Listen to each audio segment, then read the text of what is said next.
আসসালামু আলাইকুম। চলেন আজকে রংপুর সিটি দেখি। রংপুর সিটি না মানে রংপুরের সামান্য কিছু জায়গা দেখি। এটা ছিল হচ্ছে রংপুর রাজহাট জমিদার বাড়ি। আমরা রংপুর ভিজিটের প্রথম ভিজিটটাই আমরা এখানে করি। জমিদার বাড়িটা অনেক সুন্দর।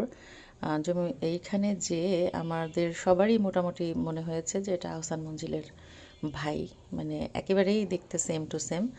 আর তবে বাইরের সিনারি মার্শাল্লাহ অনেক সুন্দর, অনেক সুন্দর। আমরা যেই তো নামছি, নেমে সবাই ভিতরে ঢুকবো। এই যে আমাদের এক রাজকন্যা রুপিতা, আর একজন এই যে অথই, আহ, রুবাইয়া অথই। আবার ওদের যাওয়ার সময় খুব ফায়ার ছিল, কারণ তার মা রেডি হতে সে দেরি করছিল দেখে তার মা একটু ঠুসঠাস বকা দিয়েছিল, তাই সে খুব ফায়ার হয়েছিল।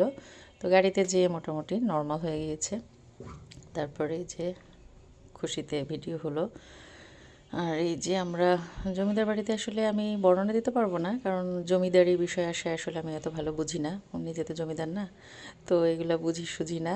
আর তবে জমিদার বাড়ি দেখতে আমার খুব ভালো লাগে। আর এই ধরনের বিল্ডিং আমার খুবই ভালো লাগে। মানে ভালো লাগে বলতে কি, ওখানে গেলে কেমন যেন একটা ফিল হয় আমার। মানে আমি শুধু ওদের লাইফগুলা কল্পনা করি। এই যে সবাই ভিডিও হচ্ছে, ছবি তুলছে, বড় আপা, এই যে আমাদের অরুষামণি, আমরা উপরে অলরেডি উঠেছি। অনুভব, এই যে আনহা, আদভিক, জপা, সবাই আছে। জমিদার বাড়িগুলো আসলে আমার এমনিতে বিল্ডিং দেখতে ভালো লাগে, বাট এই যে ভিতরের যে কি মূর্তি, তারপরে এই যাই হোক ওনাদের যা থাকে টাকে, আমি আসলে এগুলোর ভ্যালু বুঝি না, আমি বুঝতে চাইও না, আমার ভালোও লাগে না। যেহেতু নিজে জমিদার না, তাই জমিদারি কিছু বুঝি না। এই যে কিছু লেখা থাকে জমিদার বাড়িগুলোতে, কি ভাষা আসলে আমি সেটাও বলতে পারবো না। আর কিছু জমিদার বাড়ি মানে কিছু কোষ্ঠী পাথর মনে হয় এগুলোকে বলে, কোষ্ঠী পাথরের মূর্তি থাকে। এগুলা তো মনে হয় শুনেছি প্রচুর ভ্যালুয়েবল জিনিস, দামি। বাট আমি জানি না আসলে এগুলা দিয়ে ওনারা কী করতেন। জানি না, জানতেও চাই না। তবে বাড়িটা দেখতে আমার খুব ভালো লাগে, জমিদার বাড়ি দেখতে খুবই ভালো লাগে। বিল্ডিংয়ের হাইটগুলো এত মানে দোতলা বিল্ডিংয়ের সমান মনে হয় হাইট হবে। আর বারান্দাগুলা অনেক সুন্দর, অনেক সুন্দর। আমার হাঁটতে হাঁটতে আমি শুধু তাদের লাইফটা কল্পনা করছিলাম। আর এখানে একটা ঘর তালা দেওয়া ছিল। আনহা আবার এটা দেখিয়ে বলতেছিল এটা ভুলভুলাইয়া মুভির হচ্ছে মঞ্জলিকার ঘর। এই যে একটু ডান্স করেও দেখালো। আসলে পরিবার একসাথে থাকলে যেটা হয়, ছেলে মেয়েরা আসলে খুব মজা পায়। ওরা কাজিনরা সব একসাথে, ভাই বোনরা যেহেতু একসাথে, ওরা চমৎকার ফিল করে আর কি, খুব ভালো ফিল করে। আমাদের ইলমি বুড়ি আবার একটু সিক হয়েছিল, তখন দাদা ভাবি ওকে ওষুধ খাওয়ালো। আর এই যে আমি হাইটটা দেখছিলাম যে এত হাইট, মানে তখনকার মানুষগুলো কি আসলে বিশাল সাইজের হতো? কারণ এত উঁচু উঁচু বিল্ডিং কেন বানাতো তাহলে তারা? আর কি মজবুত এই দরজাগুলা, মানে দেখে মনে হচ্ছিল যে কামান দিয়ে ফাটাইলেও দরজা ভাঙবে না। আর ওখানে কিন্তু শ্যুট চলছে, একজন কিন্তু ফ্লোরে অলরেডি বসে পড়েছেন ছবি তুলতে, হয়তো বা একটু পরে শুয়েও পড়তে পারেন। যাই হোক, এটা হয়তো ওনার মানে শুটিংয়ের ব্যাপার স্যাপার, ওগুলোও বুঝবো না। এই যে মানে বাড়িটা, এনভায়রনমেন্টটাও অনেক সুন্দর, বাড়িটা খুবই ভালো। আর এই যে আমাদের রাজকন্যা অথই, এখন খুব মুডে আছে, চিল মুডে সে। একটু পর পর সে ভিডিও হচ্ছে। অরুষামণি একটু দুঃখিত কেন জানি না, সে একটু রাগ করে আছে।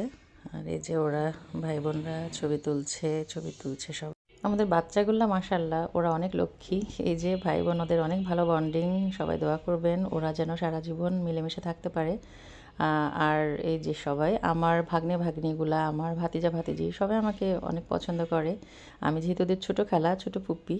আর আমিও আসলে আমার ভাগ্নে ভাগ্নি, আমার ভাতিজা ভাতিজি, ওদেরকে আমি চরম ভালোবাসি। ওদেরকে ছাড়া তো আসলে আমার চলেই না।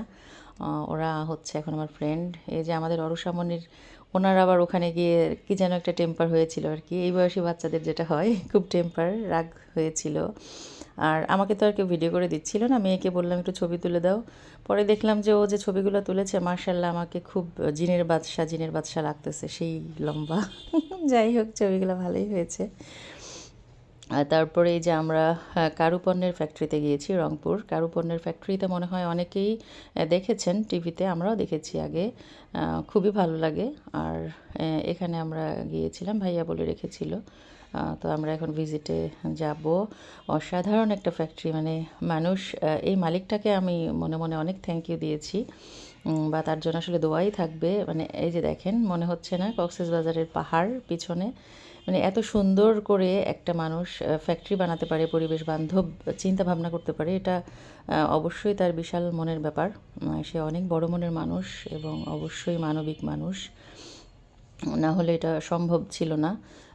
অন্যান্য ইন্ডাস্ট্রিয়ালিস্ট যেরকম হয় আসলে, এমপ্লয়ীদের স্বাস্থ্য বা এমপ্লয়ীদের আরাম নিয়ে তো মনে হয় না কেউ ভাবে। কিন্তু এনার বিষয়টা আমার কাছে খুব অদ্ভুত লেগেছে। আমি আসলে এগুলো ভিডিও করছিলাম আর ভাবছিলাম, আর এটা হচ্ছে একজন নারীর একটা ভাস্কর্য বলা যায় আর কি। ওনারা ওখানে যেহেতু ম্যাক্সিমাম এমপ্লয়ি হচ্ছে মেয়ে, নারী, তো ওনারা ওই মেয়েদের সম্মানার্থেই এই ভাস্কর্যটা করেছেন। ভালো। আর ওই যে আমাদের একজন ভাইয়া ছিলেন ভিজিটর, উনি ভিজিট করাচ্ছিলেন, এটা ওদের জুট এসছে পাট, এই পাট থেকে এখানে আসলে কার্পেট হয় মূলত, এবং এগুলো সব বাইরের কান্ট্রিতে এক্সপোর্ট করা হয়। রুপিতা, ওই যে আমাদের বড়পা, অদ্ভুত সুন্দর এই ফ্যাক্টরিটা। মানে না গেলে আসলে, টিভিতে তো অনেকে দেখেছেন, বাস্তবে দেখলে অপূর্ব লাগে। আর এই যে ওয়াটার সিস্টেম, এটাকে আসলে কি বলে নামটা ভুলে গেছি। এরকম এই সেকেন্ড ফ্লোর, ওনাদের ফার্স্ট ফ্লোর এটা, এখানে 4টা ওয়াটার সিস্টেম এমন আছে। মানে এটা হলো পুরো বিল্ডিংটাকে ঠান্ডা করে। ওনাদের যেহেতু কোনো এসি নাই, ভেতরে ওনারা কোনো এসি রাখে নাই। বিল্ডিংটা কিন্তু যথেষ্ট বড়, উঁচু আছে। উনি কয়তলা যেন বলেছিল, আমি ভুলে গেছি। কিন্তু যথেষ্ট উঁচু। এত বড় একটা বিল্ডিংকে এরকম মানে ন্যাচারাল ওয়েতে ঠান্ডা রাখা, হ্যাঁ, এটা অদ্ভুত। যে বিল্ডিংটা দেখেন অনেক উঁচু আছে, অনেকগুলো ফ্লোর। তো এরকম ওয়াটার সিস্টেমটাও অদ্ভুত সুন্দর, খুবই ভালো লেগেছিল। আর বারবারই মনে হচ্ছিল মানুষটা কত ভালো, কত মানবিক। আর এই যে আমরা ফ্যাক্টরি থেকে বের হয়ে এই জায়গাটাতে ওনাদের এমপ্লয়িরা বসেন বা ঘুরেন, ওনাদের জন্যই মূলত রাখা। বা উনি বলছিলেন এখানে বসে ওরা কখনো হয়তো বা ওদের নাস্তা খাওয়া দাওয়া করে, ঘোরাফেরা করে, এই আর কি। তো পুরা পরিবেশটাই তো আসলে অদ্ভুত, খুব ন্যাচারাল, মনে হচ্ছে কোনো ফরেস্টে এসেছি আমরা। মানে এটা যে কোনো একটা ইন্ডাস্ট্রি, ফ্যাক্টরি, এটা তো বোঝার উপায় না। দেখেন পুরা কক্সবাজার, আমার কাছে তেমনই মনে হচ্ছিল। যাই হোক, ভিজিট শেষ করে আমরা বাইরে ওয়েট করছি আমাদের গাড়ির জন্য। গাড়িটা একটু দূরে ছিল। তারপরে আমরা এখন যাব চিকলি পার্ক, রংপুর চিকলি পার্ক। যাওয়ার পথে এই যে বেগম রোকেয়া, কি এটা কলেজ বিশ্ববিদ্যালয় আর কি, বাঁধলো। এখানে আমরা দাঁড়িয়ে একটু ছবি তুললাম। বেগম রোকেয়া হচ্ছে আমার মায়ের নাম, এবং বেগম রোকেয়া ইনি দেখতেও আমার মাও অনেকটা এরকমই ছিলেন। যাই হোক, ওখানে একটু ছবি তুললাম। এটা হচ্ছে রংপুর চিড়িয়াখানা। এখানে আমরা একটু ওয়েট করেছিলাম, মানে একটু দাঁড়িয়েছিলাম, একটু টুকটাক খাওয়া দাওয়া করেছিলাম। তারপরে আমরা চিকলি পার্কে যাব। সেটা হয়তো বা আমার নেক্সট ভিডিওতে আমি দেখাবো, কারণ এতক্ষণ আসলে একসাথে পটপট পটপট করে কথা বলাটা একটু টাফ। তো আজকে আমি এই যে জমিদারি দিয়েই মোটামুটি রংপুরের জমিদারি দিয়েই আজকে ভিডিওটা শেষ করব। আর এই যে আমি জেনের বাদশা, খুব লম্বা মানুষ, এই আর কি। সবাই দোয়া করবেন। আল্লাহ হাফেজ।